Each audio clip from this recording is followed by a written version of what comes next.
Hey everyone, welcome to Locked On Lakers for Monday. Brian Kamenetsky, Andy Kamenetsky. Is Anthony Davis set to play more power forward this year? Rob Pelinka talked about it over the weekend. That's next. You are Locked On Lakers,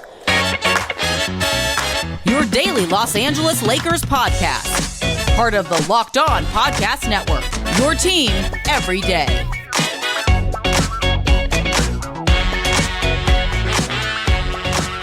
Thanks to everyone for making Locked On Lakers your first listen of every day, Monday through Friday. No matter how or where you get your podcasts, it's always going to be free. It's never going to be behind a paywall. Locked On Lakers on YouTube is where you can go to hang out with over 19,000, getting closer and closer to 20,000 subscribers, Lakers fans, NBA fans, all getting excited about what we're seeing in the Summer League from the important Lakers on the Summer League team and the way that's starting to shape up. Getting excited about the way the roster is looking, Andy. Plenty to get into about the weekend's Summer League action, including another win for the Lakers on Sunday. But let's start with Rob Pelinka. Some provocative comments over the weekend on a number of things, but most notably what the Lakers are thinking about doing with the backup center position. Acknowledged that they are, in fact, looking for another big, but, and this got people's attention, that they'd like to at least replicate where they can the 2020 vibe where Anthony Davis played next to another big, in that case, Dwight Howard or JaVale McGee, and create that sort of vertical spacing, the lob threats, all that other stuff, just like they did in 2020. Jaxson Hayes fits that mold, but more Anthony Davis, a power forward. What say you?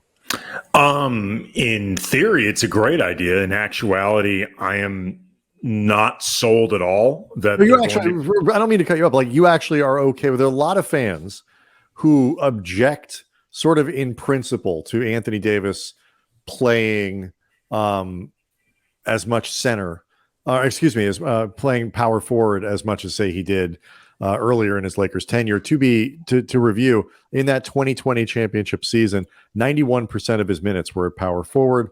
The year following, 24% of power forward. Last year, he played 1% of his minutes at power forward. Well, I'm saying, in theory, if there was a way to make it work, that it's the most effective version of the Lakers, why would I stand in the way of it? The problem is, I don't think it's going to be the most effective way for the Lakers to operate. So I am, in theory, okay with it. Like I said, though, in actuality, I think it's going to be very difficult to pull off. I mean, to begin, they need to find a center that really allows Anthony Davis to play that position in a way that is theoretically optimal on both sides of the ball, but if nothing else, rock solid on one side of the ball, and then maybe AD could be more of a center defensively, more of a four offensively, or vice versa. And as far as the personnel they have right now, or big man TBD out there that could be potentially gotten on a veteran's minimum, and we've all seen the list of those folks out there, and it keeps getting smaller. Paul Reed, who I didn't think was gettable for the Lakers anyway because it was restricted free agent, but he's now definitely not gettable for the Lakers because there was an offer sheet put out for him and the Sixers signed it. So he's going back to Philly to join one of their 9 centers on the road. It's basically James Harden, Tobias Harris, Tyrese Maxey, and 11 centers. Yeah. One of them is Montrezl Harrell, which is entirely, but Locked on Philly, I'm sure they're talking about that. But anyway, I think it's going to be very difficult for a lot of reasons to find roster configurations to make that work in a notable way, with a notable amount of minutes. I'm not saying it could never happen on the floor, that it couldn't be, say, 75-25, with the 25 being the 4, which you noted would be a notable increase from last season. That would mirror, as like I said, that would mirror 2020-21, where he went, he dropped from, where he played considerably more center than he did the year before, but far less than he did this year. But for a variety of reasons that we will get into, I'm just not convinced. I think it's something that sounds great to say, whether you're looking to recruit free agent centers out there letting them know, hey, you might have an opportunity to actually start, or you're just telling Anthony Davis what he wants to hear. I just don't think it's going to be feasible. I mean, it's obviously so much of this depends on Jaxson Hayes, I suppose. Sure. Hayes mirrors, in theory, a lot of what JaVale McGee did for the Lakers in terms of a vertical spacer, an athlete that can get up and down the floor, the guy that they could certainly draw up the JaVale McGee honorary first play lob they used to run like every game and always worked. Like you can do that with Jaxson Hayes. The difference is, McGee at, to that point in his career was a much better player all around when you consider defensive awareness and awareness about everything, just awareness and the ability to make the right play and do the little things and all that stuff that Hayes is, the consistency that Hayes just hasn't shown to this point in his career. If Hayes were to play really well, I realize, for fans who are worried, this means, Darvin always wants to go small, which is why he wants Anthony Davis. So if you're an advocate, let's get big, let's put people out there. If you can find the right guys, I think it's, the more lineups you can play that are viable. I think, the spacing could be an issue, but, certainly with potential reserve groups, LeBron is on the bench. Maybe you go Jaxson Hayes with Anthony Davis and Taurean Prince, Austin Reeves, and Russell. Like that could be a lineup, for a few minutes. Or Gabe Vincent, if you believe in his ability to kind of carry through playoff shooting into the regular season, you can create lineups where the spacing is there for that. I wonder too, like if you really want to make that lineup work, at least from an offensive standpoint, you are hanging out, holding out, waiting around for Christian Wood and seeing because he is, Bismack Biyombo is not a center where you can say, let's put those two guys out there at the same time and let it ride, because Biyombo can't move more than 4 feet away from the basket.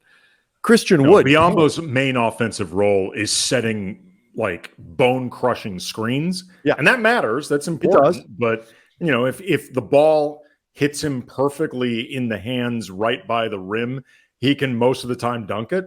But like Bismack is also the sound the ball makes when it hits his hands. It's not.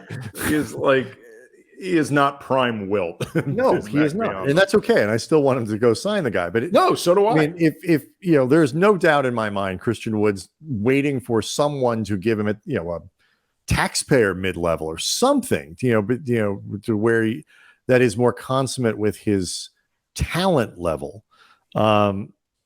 And so there's no real rush, I guess, if you're the Lakers, unless you really are worried that, you're a big Biyombo guy and you're worried he's going to end up off the market or something like that. Wood next to Anthony Davis offensively gives them tremendous options because Wood's a good shooter. Wood can step out and stretch the floor and play high, play low, and all that kind of stuff. Now, defensively, next to Anthony Davis, maybe that's something that helps Wood out. My concern with him would be, those days where Davis isn't available.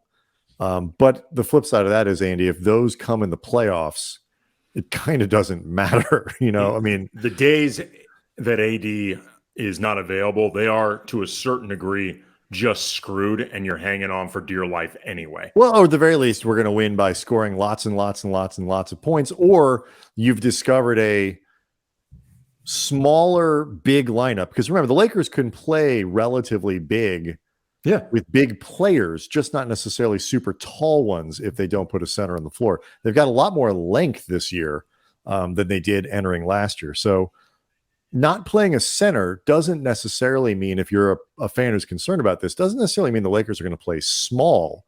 It just means that they may play without a center if Anthony Davis isn't in the game. Well, or if nothing else, a center that you feel really good about. If it's one thing for Christian Wood to play alongside Anthony Davis, and in that type of configuration, whether AD is defensively the 4 or AD is defensively the 5, they're going to be looking for ways for him to offset Christian Wood's defensive presence, because Christian Wood is, to put it generously, a god-awful defender. I mean, he's terrible. He's terrible. Yeah, he is. Yeah. He is What's worse than terrible? I mean, again, god-awful, maybe you're right.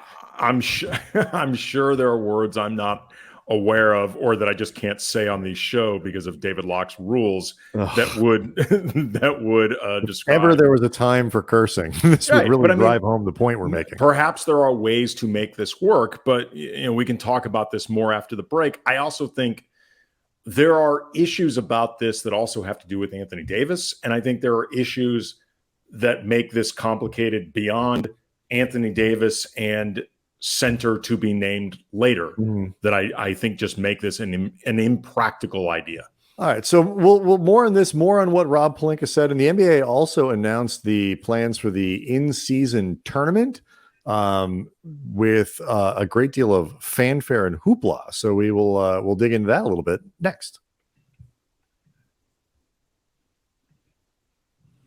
Locked On Lakers is brought to you by Ibotta. You picking up some burgers or hot dogs for a summer barbecue? Why not get some cash back for it with Ibotta? It's summer now. New season means new clothes, but you can also watch your cash back grow like your wardrobe with Ibotta. Summer vacations ahead, but you're dreading buying all the necessities before you take off. Stop spending your hard-earned money without getting anything back with Ibotta. You're already spending the money, so why not get some cash back for your troubles? Again, with Ibotta, either link your loyalty account or upload your receipt after you shop and get your cash back. It's that easy. The average Ibotta user earns $120 a year in real cash back. And again, this is real cash back, not points that, let's be honest, nobody ever uses. And you can earn cash back on hundreds of online brands and retailers, including Lowe's, Macy's, Sephora, Best Buy, and more. And right now, Ibotta is offering our users $5 for just trying Ibotta when you use the code LOCKED when you register. Just go to the App Store or Google Play Store, download the free Ibotta app, and use the code LOCKED. That's Ibotta, IBOTTA, in the Google Play or App Store, and use the code LOCKED.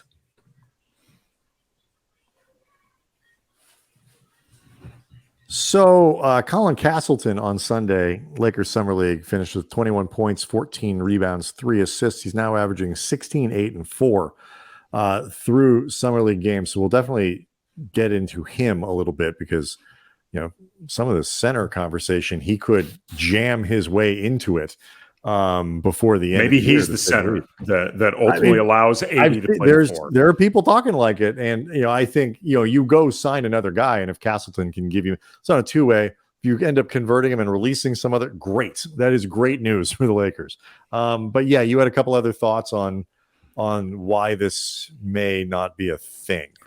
Well, the more you have a guy playing at center offensively, there puts more of that premium on Anthony Davis needing to be someone that provides spacing in some way. And I don't even mean 3-point spacing, because I think we've reached the point where people have just given up on that as a concept. And I will admit, I, at times, 3-4 years ago, fell into that school of hoping that would happen. But it's very clear, just Anthony Davis is never going to be a reliable 3-point shooter. It's not a thing. Right. But he still needs to be pretty money from like 14 to 18 consistently if you're going to be having somebody else play the 5 and make it worth pulling Anthony Davis away from the basket where he is really damn good. Really, really good. AD needs to be nails from 14 to 18 feet. Otherwise, you start wondering what you actually benefit from this. And then defensively, depending on, again, who else is back there, as much as AD has incredible versatility defensively at the 4, and you want to make sure at times you have that at your disposal, he is incredible protecting the rim. Right. He is one of the most, I think, intimidating forces around the rim, in the league, who also, too, has an amazing ability to show out in pick and rolls and actually recover and do all of that. I mean, stuff. but the Lakers will scheme to keep him, in positions where he could do it. And obviously against the right matchups, you can sag, like they're happening in the playoffs, or you can sag off your guy. And so much of this is dependent, at least currently, because he's the only guy, Jaxson Hayes, and his ability to be both a rim protector and a guy who can move out defensively on the perimeter. Certainly has the athleticism to do it. We talked about that in our scouting report that we did last week on Hayes. But even like that sort of 3-point game that he kind of toyed around with in New Orleans, but like he's never going to be a guy that if Hayes would have to hit 9 jumpers in a row, 10 jumpers in a row before anybody's going to come out and pay attention to him. And so he's not going to create spacing. So you're right. I mean, Anthony Davis needs to open up his own game when he's playing center, needs to be very effective from that mid-range game that is just so important to him, even when there isn't another big on the floor. And so when there is, for the Lakers offense to function, you're right. So we'll see what happens. I mean, this is going to be a thing that we'll see. I think one more thing though, go ahead, that sure. I think is important to note. If you're moving AD to the 4 with another big out there, that means defensively you're turning LeBron into a 3. I don't like that again, but it depends if you're starting. It depends on if making these matchups does not necessarily, particularly in a year where you'd love to keep LeBron's regular season minutes down around 31, 32, 33. You'd love to keep him lower. You'd love to give him nights off. You'd love to do all these things. So a lot of these lineups are configurations that happen maybe when LeBron's taking a night off, or maybe when you want to keep his minutes down, or and so it doesn't mean a center is going to start. It doesn't mean next to, with Davis at the power forward, it could mean that you bump those minutes back up to that 20, he plays 20, like you said, 25% of his minutes at power forward, but those come with LeBron on the bench where you can slide Dorian Prince in. Like they have the optionality to make this work. And I certainly don't object to it just because of the idea that Anthony Davis is best when he's a center, blah, blah, blah. Okay. Which center? What are the minutes? What does it look like? Are we doing this in the playoffs for, again, he played 90% of his minutes in the championship season as a power forward. So like they can win that way if you put the right roster. You know what though? The thing about that though, I mentioned LeBron. LeBron was 4 years younger I'm not proposing but it's important to remember LeBron was younger.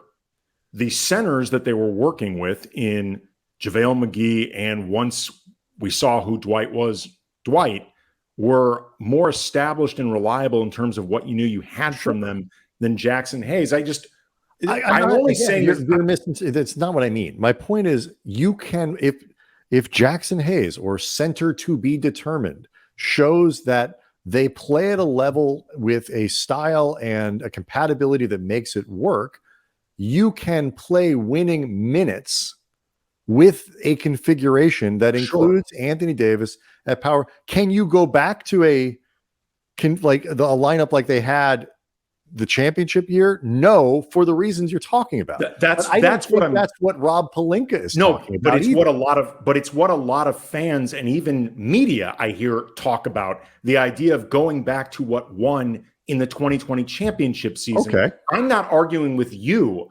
I'm saying I hear that a lot, and I'm saying I think that's a fallacy. And so I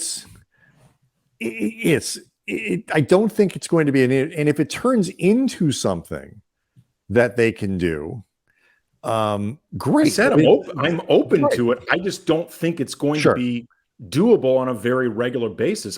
I'm open to anything. I get it. Good. No, I get it. We're speaking the same language here. Do you think Castleton is a guy, based on what we've seen in the summer league? Last thing before we break, that will be able to step in and give them minutes? There are limits on how many games he can play before they have to convert his contract and all that kind of stuff. But set that stuff aside for the time being. Again, Anthony Davis probably going to miss 20 games this year. Well, those are 20 games Colin Castleton could play. I'll say this right now: if Castleton plays well enough that he can have those minutes, they're just going to convert his contract. But I don't want to overreact to summer league too much. Like, the idea that summer league, this is indicative of what he can do against an entire slate of NBA talent. But what we are seeing from Castleton in the summer league is a lot of skill set that already has a foundation and that you can look to grow. He seems very ready compared to a lot of people in summer league. Right. Where the reason I think the answer to the question of like, could he get on the floor and contribute and at the very least not get in the way, is because the stuff that he's good at is like, it's not like he's out there raining jumpers or dropping threes or whatever. That's not where, he's rebounding. He's setting good screens, and his little things like his spacing and his footwork on the pick and roll, like it's very precise. He always keeps the right distance between himself and the guard. He rolls at the right time. His timing is good. He holds his screens the right way. So would he go out and score a lot? No. But what he will do is not gum up your offense. He can do that. He can execute the dribble handoff. He can find the open man. He'll do all that stuff. And when you're talking about a two-way player and a guy who is your sort of, I don't want to say emergency player, but next in line, not a regular part of your rotation, it's that stuff that's more important than, can he come in and, convert post moves and score a bunch of points. That's why I think actually based on what we've seen through 3 or 4 summer league games, 4 now, he looks like a player who can contribute because he does all that stuff correctly. What it reminds me a little bit of is during his rookie season, which was the 2003-2004 season where the Lakers went to the finals, eventually lost to the Pistons, the Kobe, Shaq, Malone, Payton team. Luke Walton is a rookie. Yep, exactly. Phil Jackson put Luke out there in a lot of real moments, including in the playoffs, even in the finals, because Luke understood what he was supposed to be doing. And like you said, he didn't gum anything up. He would move the ball where it needed to go and then stay out of the way. Yeah, Castleton is more experienced. He's older. He should it would be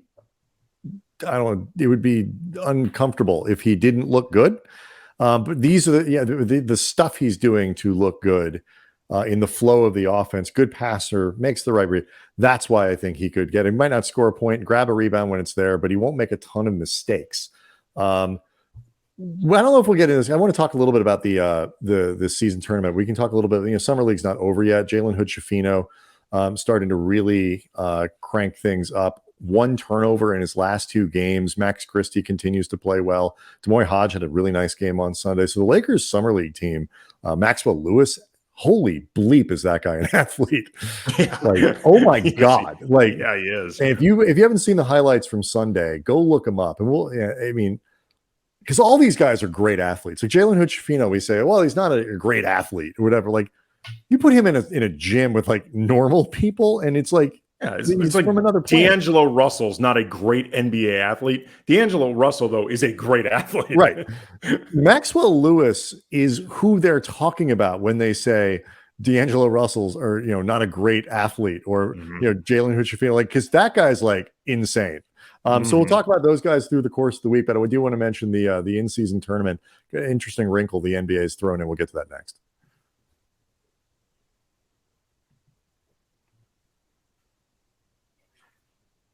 So, Andy, the basics were kind of announced by the NBA this weekend.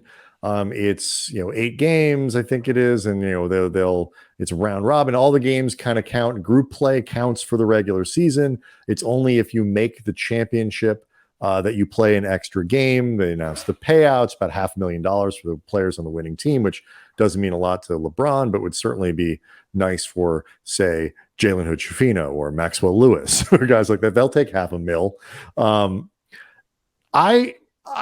We've talked some about this, and it happens, by the way, in November, which people complain is the most sort of boring time of the year for the NBA. Nobody's paying attention until Christmas, blah, blah, blah, blah, blah. We've both kind of talked about this throughout.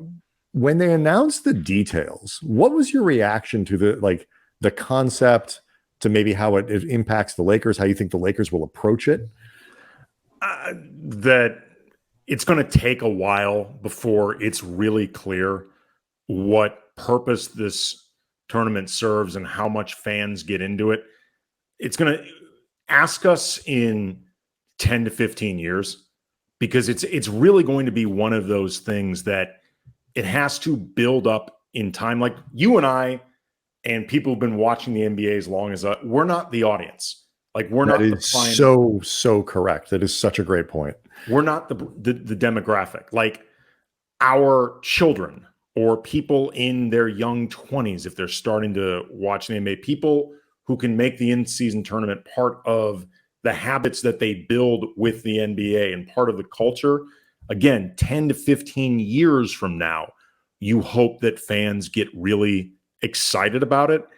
I think in the beginning, it's going to be met with a lot of coverage, hopefully a lot of good basketball, but definitely a lot of confusion.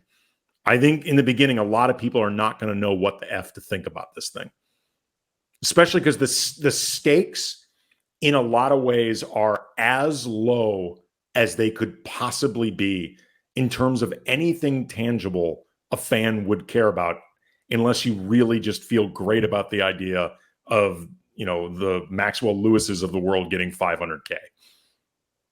And, it's interesting. So again, these games count. They did, at least they did a smart thing. They're not stopping the season to play this, or like, and they're trying to sort of replicate that soccer thing where, different leagues, Champions League, where the Premier League teams play the La Liga teams and, and whatever, and all that, which is really cool in soccer because there's no other way for those teams to play each other.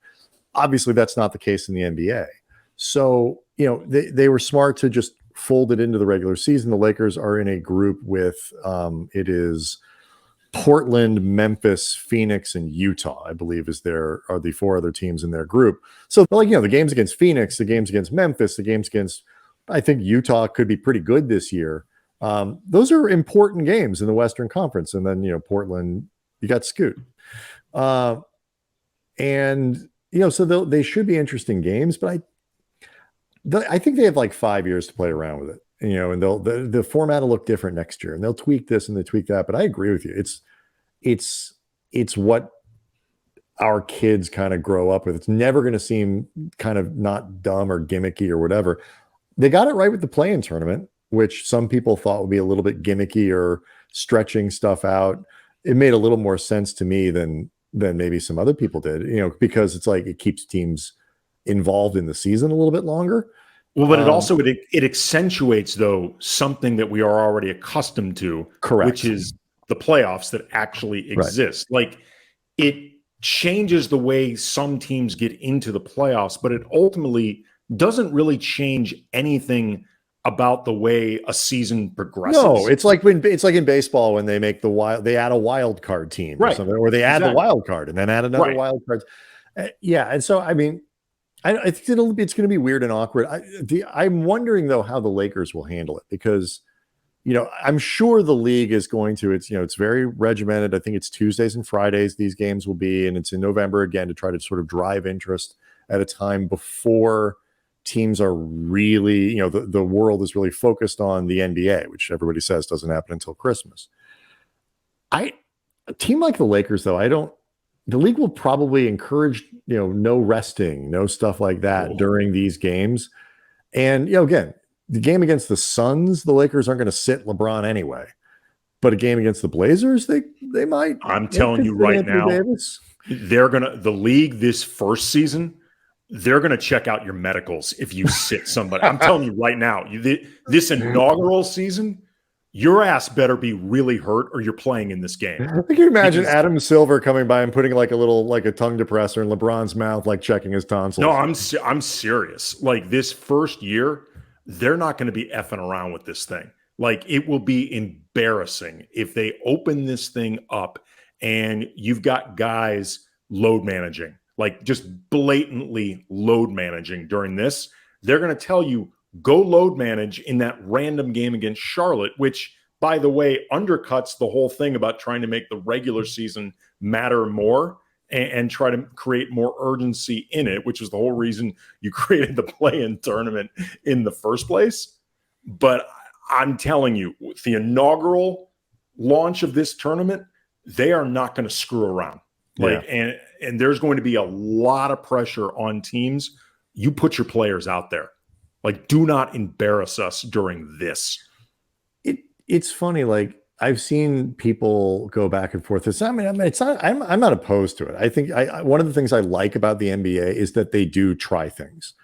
We could look back 10 years from now and be like, well, that didn't work. That was stupid. They scrapped it. Whatever. You remember when they tried that tournament? Ha ha ha. But it's not built. It's not done in a way that it's really getting in the way of everything. It's just creating something that you hope people care about. But the biggest thing is, like, are the players going to care? And I forget who it was online, made an interesting point. Like, you only need like one player to kind of really care a lot, and that can snowball because of how competitive some of these dudes are. And I will tell you, I think for the lesser teams especially, I think it will help elevate those players. And those are, because the money matters a little bit more to some of the younger guys, whatever, but also because it's a way to maybe get a little bit of shine early in the season. At the very least, I see no harm, no foul with this. I mean, other than if it's really met with crickets, or if you watch the execution of it and you're like, no, seriously, like, what are we doing here? Like, because remember, there had been talk about the idea of, if you win this tournament, you get an automatic bid into the playoffs. And I think they rightly understood you're undercutting the whole, like a better seed or like home court advantage. Right. You're undercutting the whole point of trying to make the regular season matter more if in November the team has already punched their ticket into the playoffs. Like the Rockets. Here we go. No, but I'm saying, if you give a team like 65 games where they can basically go on autopilot because they know at worst they're the 8th seed, and then you're messing with your whole play-in. That was one of those places where I'm sure they looked at a lesson from baseball with that disaster of the winner of the All-Star game is the host team for the World Series, like the league that wins. Like that was everybody saw that coming. Like, this is the dumbest, and they scrapped it. But at least that team still had to qualify for the playoffs. Yeah, that's true. That's true. You had to make the World Series for that to become a thing. So I'm intrigued. I'm glad the Lakers have a group where, a game against Memphis was going to be interesting anyway. Mm-hmm. Although it happens early, so I don't know. I don't think Ja will be back for at least some of that stuff. Back. But the Phoenix games are intriguing. Like I said, I am very interested in what Utah does this year, because I think, they've gotten a little bit better, and with another season and then finishing the year trying to win, I think they could make some noise. I'm glad they got an interesting group, because then at the very least the games could be meaningful, and then a little bit extra. I won't sweat fans for at least throwing themselves into it and pretending to care. So, all right. So we'll get into more Summer League stuff. We'll kind of break down a little bit more. Rob Pelinka had some words to say about LeBron, and kind of talked around the Anthony Davis extension possibilities in the best way that he could. So those are all things that are on the table. Max Christie continues to play well. Andy will maybe spend a few segments talking about what it means if Christie is something more than just a guy you can play for 10 minutes a game. But contributes more than that, maybe like Austin Reeves did, as you have on the rail there. We got some scouting reports coming away for the new Lakers, so plenty of things for the everydayers to get into as we get through July and into August. We will see everybody on Tuesday.